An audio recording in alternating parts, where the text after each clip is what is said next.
remercier Korko mi nga xamante ni moom mooy jiitu UCG fii ci Thiès ak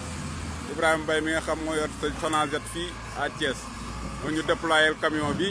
andi ñu ko ak pelle bi dindil ñu xeer yi fi nekkoon ak mbalit yi fi nekkoon yëpp yi nga xamante ni doon nañ ko nettoyer fii ñu ngi leen di remercier bu baax a baax a baax a baax a baax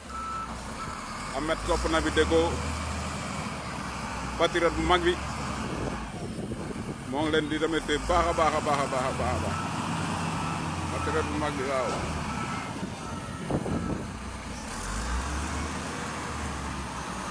jërëjëf jërëjëf ñun ay patriote lañ patriotisme rek la ñuy dox Sénégal waaw fii nga xamante ni aussi moom mooy permanence PDS bi gis nga ko dañ ko aménagé def ci ay kii parce que ñun mën nañoo bokk bañ a bokk gis-gisu mais